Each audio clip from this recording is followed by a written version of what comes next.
Hello. Good afternoon, everyone. It's lovely seeing all of you out here today. Um,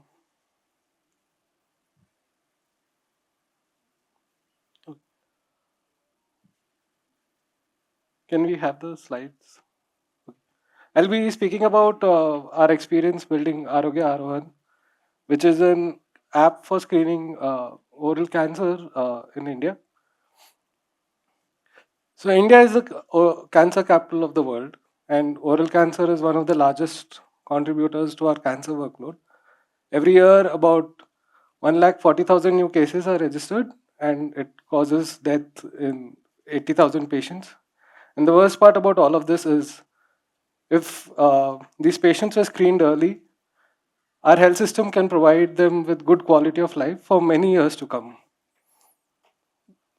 This is where Aryoga RON comes in. Aryoga RON is an offline first AI powered application that empowers our frontline workers, the ASHAs and the nurses, to screen for oral cancer using the cameras in the mobile phones. This talk is going to be about the challenges that we have faced and the solutions that have worked for us. So the number one challenge that we have faced is working with overworked users. On a typical day, a nurse can see upwards of 100 patients. This leaves her with less than 2 minutes to screen, record, and counsel a patient. And she's doing this across 16 different health programs. Each of these health programs have their own apps, which have been mandated for her to use through by her supervisors. And these apps are not designed with the user in mind. They can be slow, clunky, ask for too much information, and have confusing flows. And to make matters worse, the nurse has to enter all of this information again into a physical register. If the app that we built was not efficient or less confusing, the user is not going to use our app and the tech will fail the program. To solve for this, what we had to do was a lot and lot of user research. Um, as with any complex system, um, you have misaligned incentives, and here misaligned incentives were that the requirements come from public health experts, policymakers, and doctors, whereas our real users are the frontline workers, the nurses and the ashas.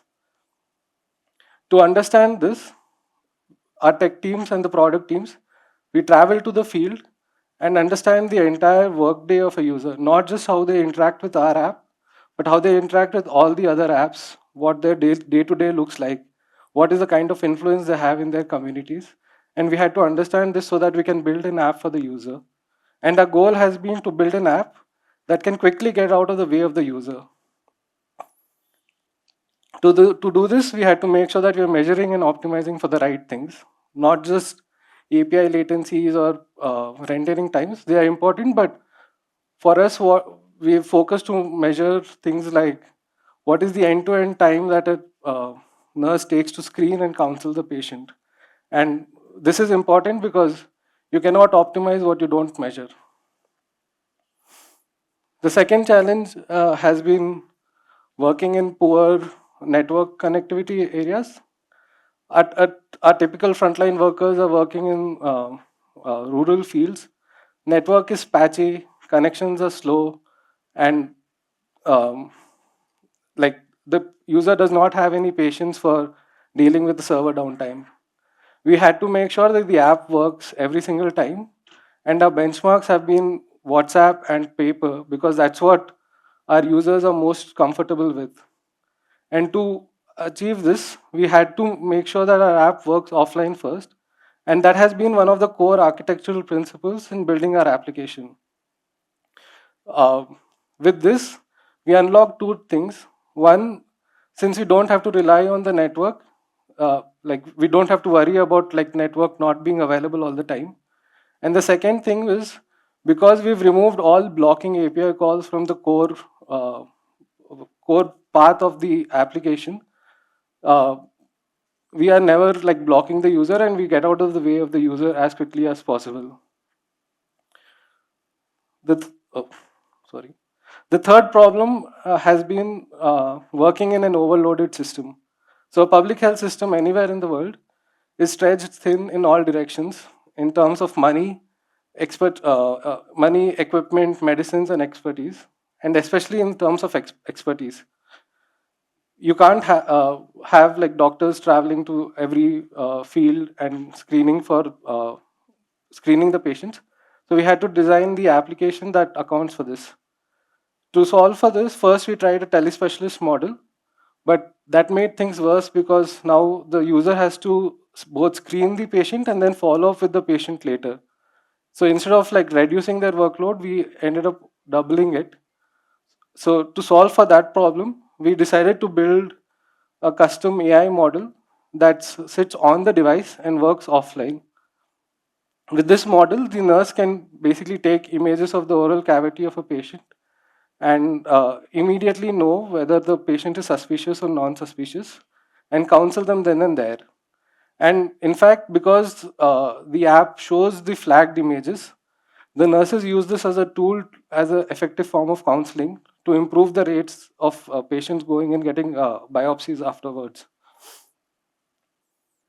And the fourth challenge that we faced was dealing with search. In India, first names, last names are very common. Each name can have many different kinds of spellings. Phone numbers are not ubiquitous, and there's no universal ID that we could use. We didn't want to build an ID of our own because that just leads to an N+1 ID problem. So to solve this, we took sort of a counterintuitive approach of assuming that the IDs are not unique in the system. And with this assumption, basically the system assumes that the IDs are not unique, and whenever a nurse searches for a ID, they may see more than one patient, and uh, we rely on the nurse or the ASHA worker to disambiguate between which is the correct patient, and this has been working very well for us. In fact, like we even don't call them IDs, we call them reference numbers.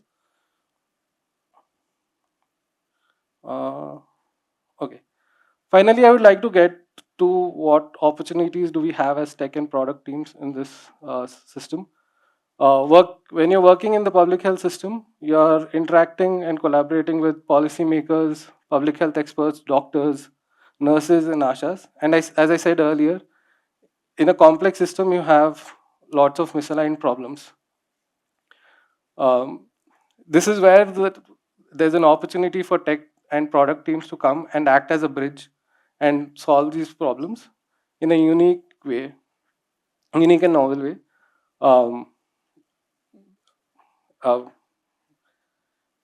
yeah, so basically, this is an opportunity for us to take the lessons that we've learned in the industry, things like user research, fast iteration, and bring it to a system that has historically not had access to these things.